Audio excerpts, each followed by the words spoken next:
आज हम पढ़ रहे हैं स्ट्रेंथ ऑफ मटेरियल। इसके जो टॉपिक होने वाले हैं, सबसे पहला होगा डिफाइन स्ट्रेस एंड स्ट्रेन। पूरी वीडियो में ये टॉपिक कंप्लीट हो जाएंगे आपके, इसमें आपको कोई डाउट नहीं रहेगा। Difference between stress and pressure, isotropic and anisotropic, homogeneous and heterogeneous, क्या डिफरेंस है, क्या है, इन टॉपिक के बारे में आज इस वीडियो में चर्चा करेंगे।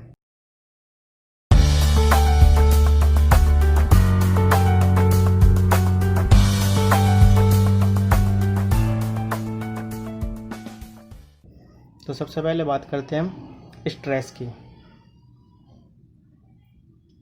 स्ट्रेस को म्यू से दिखाया जाता है, इसे हम जो लिखते हैं अक्सर फोर्स पर यूनिट एरिया। तो जैसे कि मेरे पास एक ब्लॉक है,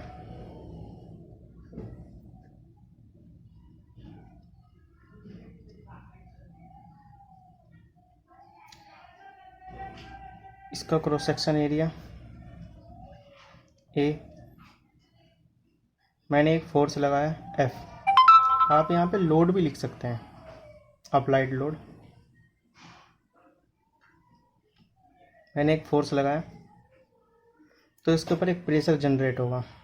तो वो प्रेशर और स्ट्रेस में देखो कंफ्यूज मत होना, मैं आगे इसका डिफरेंस करूँगा कि क्या प्रेशर है और क्या स्ट्रेस है, आप कैसे डिफरेंस कर सकते हो, दोनों में अंतर है, आपको अच्छे से क्लियर हो जाएगा। तो अभी ये स्ट्रेस जो हमने निकाला है फोर्स अपॉन में एरिया। देखो स्ट्रेस और फोर्स दोनों का क्या रोल होता है मैं आपको बताता हूँ। मान लीजिए एक पेपर है, अगर मैं किसी बंडल से इससे अगर इस पर एक्ट करूँगा सेंटर पे, तो मुझे सपोज़ कीजिए आप 5 न्यूटन का फोर्स मेरे को लगाना पड़ेगा। लेकिन इसी की जगह पे अगर मैं यही वो पेपर है इसके सेंटर पे अगर मैं इस बंडल को निप जो है शार्प कर दूं, तो ओनली एंड ओनली मेरे को 1 न्यूटन का फोर्स लगाना पड़ेगा। और क्या होगा, मेन पॉइंट हमारा यही है कि इस होल को इनलार्ज किया जाए और ये पेपर फेल हो जाएगा। तो यहाँ पे हमने प्रेशर का यूज़ करते हुए यानी कि यहाँ पे अपना एरिया को क्या करा, छोटा कर दिया। आप यहाँ से समझ सकते हैं अगर एरिया स्मॉल रहेगा तो हमारा स्ट्रेस बढ़ जाएगा, स्ट्रेस बढ़ जाएगा, तो उससे हमने कम से कम फोर्स लगा के स्ट्रेस को मैक्सिमम कर दिया है। और मैक्सिमम स्ट्रेस हो गया हमारा केवल और केवल एरिया को कम करके। आप इस एग्जांपल से बहुत अच्छा समझ सकते हैं। ये एक लकड़ी का टुकड़ा है, ब्लॉक है हमारा पास, तो इसमें क्या, यहाँ पे जो हमारे पास स्कील है इसका एरिया थोड़ा ज़्यादा है, ये शार्प पॉइंटेड है। तो आप खुद बताइए कि मेरे को किस में ज़्यादा फोर्स लगानी पड़ेगी। इसका एरिया ज़्यादा है इसलिए मेरे को इस पर ज़्यादा फोर्स लगानी पड़ेगी, ज़्यादा ज़ोर से हथौड़ा मारना पड़ेगा। लेकिन इसका ये शार्प पॉइंटेड है, यहाँ पे मैं हल्के से हथौड़ा मार के भी इस कील को इस ब्लॉक के अंदर पेनिट्रेट कर सकता हूँ आसानी से। तो अब आप समझ गए होंगे स्ट्रेस और फोर्स जो है क्या रोल करती है इसमें। इसके बाद जो हमारी फोर्स है इसे हम न्यूटन में लिखते हैं और एरिया को मीटर स्क्वायर में लिखते हैं। आपको पता होगा कि 1 मीटर में 1000 mm होते हैं। तो यहाँ पे मैं न्यूटन में 1 मीटर की जगह पे 1000 mm लिख सकता हूँ, इसका स्क्वायर। तो ये हो गया न्यूटन पर 10⁶ mm स्क्वायर, हमारी SI यूनिट है ये। लेकिन आप जितने भी क्वेश्चन में देखेंगे ना, आपको मीटर स्क्वायर में नहीं रखना, उसे mm स्क्वायर में रखना है, क्योंकि यहाँ पे जो फोर्स होती है ना वो काफ़ी ज़्यादा होती है, वो मेगा पास्कल गीगा पास्कल में होती है। तो उससे आपको बेनिफिट होगा, आप हमेशा क्या करना, इसे mm स्क्वायर में लाना। जैसे कि मेरे पास 1 मेगा पास्कल है, पास्कल तो आपको पता ही होगा न्यूटन पर मीटर स्क्वायर होता है, तो 1 मेगा पास्कल। आपको ये भी पता होगा कि जो मेगा होता है उसमें 10⁶ होता है, और जो गीगा होता है उसमें 10⁹ होता है, और आपको ऐसे ही किलो उसमें 10⁻³ होता है। तो किलो, मेगा, गीगा, टेरा, पेटा, हेक्सा इस तरीके से होता है। तो अब यहाँ पे मेगा है तो यहाँ से मैं सीधा 10⁶ उठा लूँगा न्यूटन पर मीटर स्क्वायर। अभी मैंने यहाँ पे यूनिट कन्वर्जन करी थी, मीटर की जगह पे आप 1000 mm लिख सकते हैं। तो यहाँ पे क्या आया था 10⁶, तो 10⁶ न्यूटन पर 10⁶ mm²। इससे ये कट गया।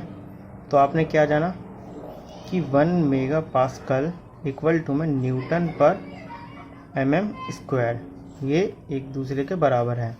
सेम ऐसा ही 1 गीगापास्कल हो जाएगा 1 किलो न्यूटन पर mm²।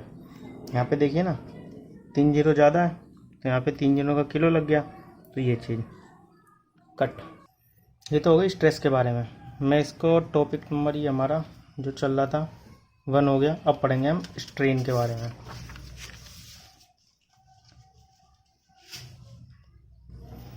तो स्ट्रेन क्या होता है? स्ट्रेन होता है चेंज इन लेंथ अपॉन में ओरिजिनल लेंथ।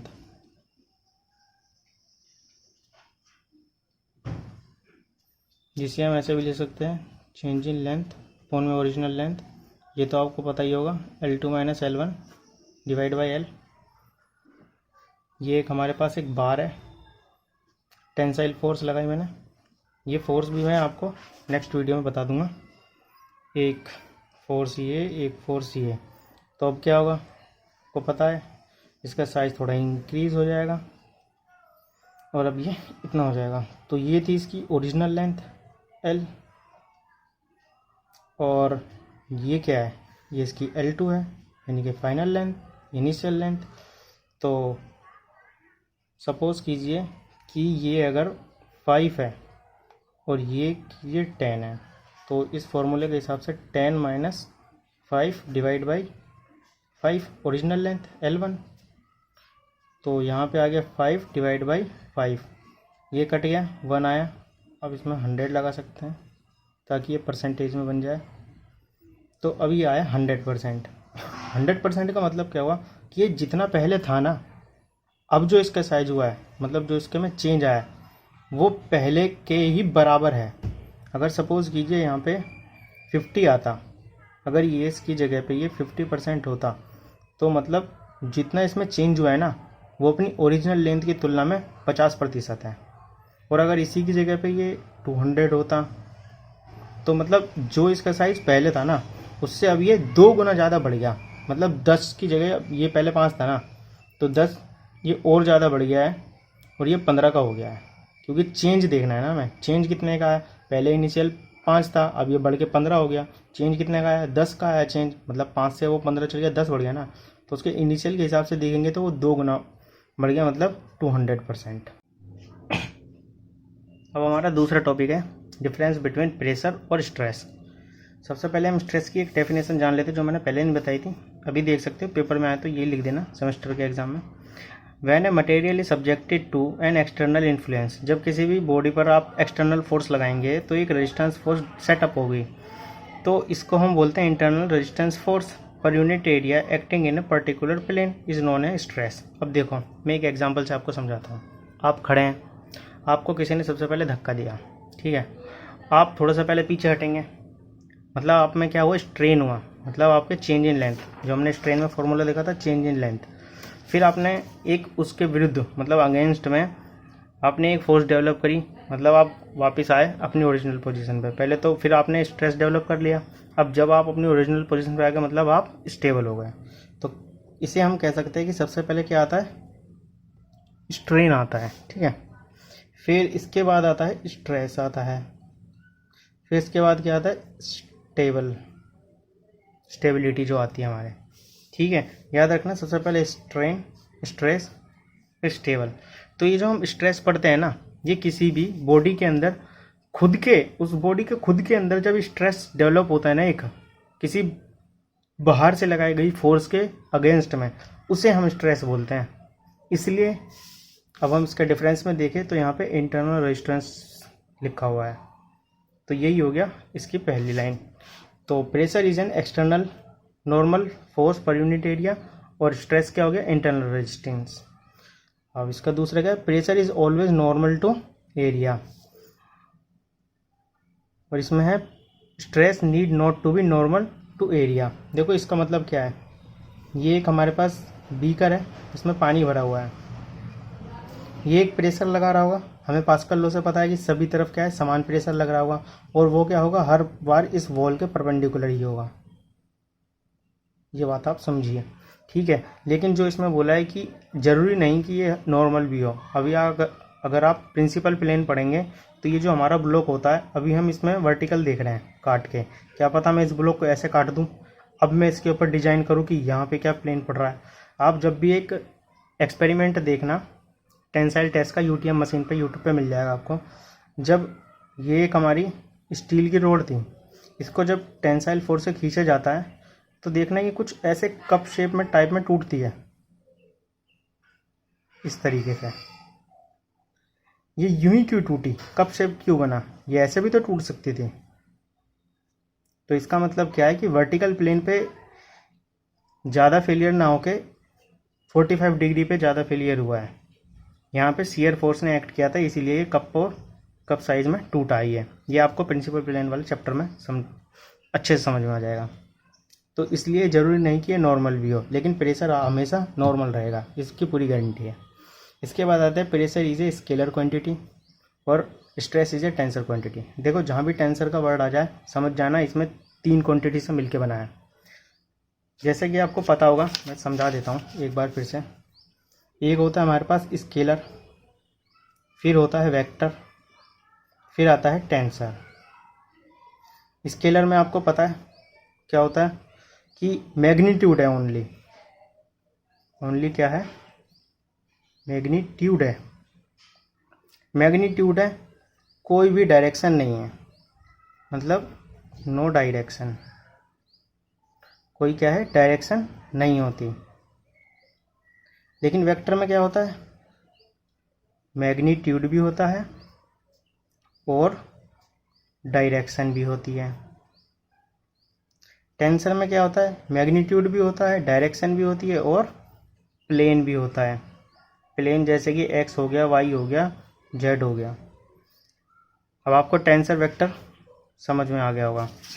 तो जो स्ट्रेस है हमारा, ये एक टेंसर क्वांटिटी है। मतलब जैसे कि यहाँ पे आपको पता चल गया होगा हॉरिजॉन्टल और ये 45 डिग्री पे कट के गया है, तो ये एक प्लेन वाली प्रॉपर्टी है। इसके बाद आता है प्रेशर कैन बी मेजर मतलब बाय ए डिवाइस। आप किसी भी डिवाइस से, जैसे प्रेशर गेज है, कई सारे गेज है ना, और जो बैरोमीटर है हमारा प्रेशर गेज नापता है एनवायरनमेंट में, तो ये प्रेशर को हम नाप सकते हैं, लेकिन स्ट्रेस को नाप नहीं सकते। अब आप कहोगे कि नाप कैसे, यूटीएम मशीन है, यूटीएम मशीन से नाप लेते हैं, हम उसे कैलकुलेट कर सकते हैं। यूटीएम मशीन से एक्सपेरिमेंट, वो एक डिवाइस नहीं, वो एक मशीन है, ठीक है। हम स्ट्रेस को नापते हैं, पता लगाते हैं किसी भी मटेरियल का, वो लगाते हैं यूटीएम मशीन से, यानी कि अल्टीमेट टेंसाइल टेस्ट मशीन। इसके बाद है due to pressure there is a stress, मतलब प्रेशर की वजह से आप स्ट्रेस तो डेवलप कर लेंगे, लेकिन प्रेशर स्ट्रेस से आप प्रेशर डेवलप हो भी सकता है और नहीं भी हो सकता। At a point the pressure is equal in all direction, ये तो आपको पता ही चल गया। एक फ्लूइड जैसे किसी बीकर में रखा हुआ है, पास्कल लॉ ने बताया था, सभी डायरेक्शन में सेम लगता है, और स्ट्रेस जो है सभी डायरेक्शन में सेम नहीं लगेगा। जैसे कि इस वाले डायरेक्शन में ज़्यादा लग रहा है प्रेशर और यहाँ कम लग रहा है, इस डायरेक्शन में ज़्यादा लग रहा है, जब भी तो ये ऐसे करके टूटा है, ऐसे करके टूटा है दोनों तरफ से, ना कि ऐसे वो वर्टिकल में टूटा हुआ है, ठीक है।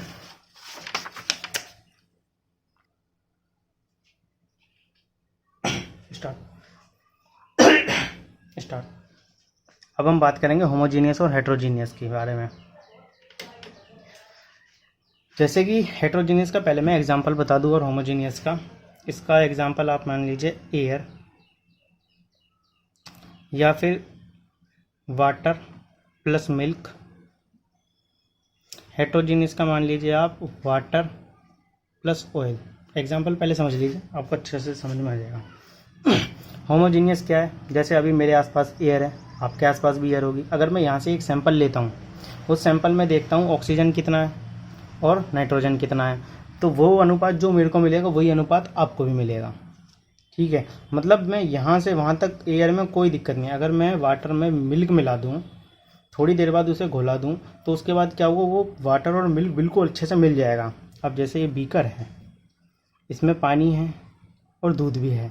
अब मैं इसका सैंपल यहाँ से उठाऊँ, यहाँ से उठाऊँ, यहाँ से उठाऊँ, यहाँ से उठाऊँ, कहीं से भी उठाऊँ, तो मेरे को क्या मिलेगा, वो सैंपल में समान अनुपात मिलेगा, कोई भेदभाव वाली बात नहीं रहेगी इसमें।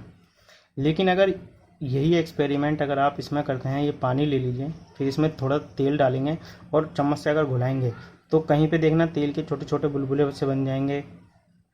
मतलब ये दोनों मिक्सचर आपस में अच्छे से मिल नहीं गए, मतलब दोनों का मिक्सचर नहीं बन पाया, बल्कि वाटर और मिल्क में क्या बन गया था, अच्छे से इसका मिक्सअप बन गया था, जबकि इस तरफ ऑयल जो है वाटर में अच्छे से नहीं घुल पाया। तो ये जो मिक्सचर बना है, इसी मिक्सचर को हम बोलते हैं हेट्रोजीनियस मिक्सचर।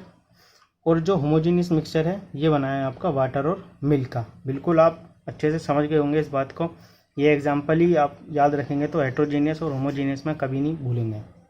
ठीक है, इसके बाद हम फोर्थ देखते हैं, इस टॉपिक का लास्ट टॉपिक है हमारा आइसोट्रोपिक। और क्या था, एनाइसोट्रोपिक। ये क्या होता है, देखो आइसोट्रोपिक क्या होता है। आइसोट्रोपिक सबसे पहली बात तो ये प्रॉपर्टी दर्शाता है। कोई भी मटेरियल है हमारे पास, मान लीजिए इसका एग्जांपल मैं बता देता हूँ, जैसे मेटल हो गया, इसका एग्जांपल मान लीजिए वुड हो गया। मेटल है, इसकी अगर मैं प्रॉपर्टी अगर देखूँ तो एक फिक्स डायरेक्शन में, सभी डायरेक्शन में समान होगी मेरे को। जैसे कि ये एक ब्लॉक है,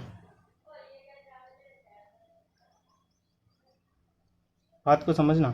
आपको वो तो पता होगा Young's modulus, Young's modulus, stress upon में स्ट्रेन, स्ट्रेस अपॉन में स्ट्रेन।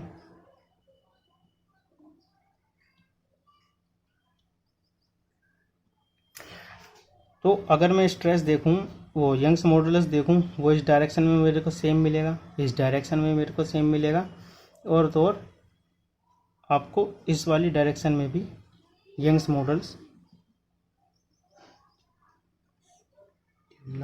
आपको बराबर बराबर मिलेगा।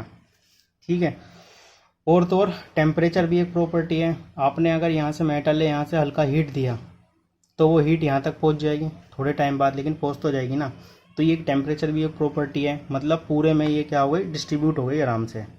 बल्कि एक जो हमारी वुड है, वुड में ऐसा नहीं होता। वुड में property with respect to direction बदल जाती है। मतलब आप समझ लिए एनआइसोट्रोपिक आइसोट्रोपिक का अपोजिट होता है। अगर आइसोट्रोपिक में जो प्रॉपर्टी है वो सभी डायरेक्शन में समान है, तो एनआइसोट्रोपिक में वह सभी प्रॉपर्टी अलग अलग डायरेक्शन में अलग अलग होगी। ठीक है, ये तो हो गया आपका इसका सुझाव।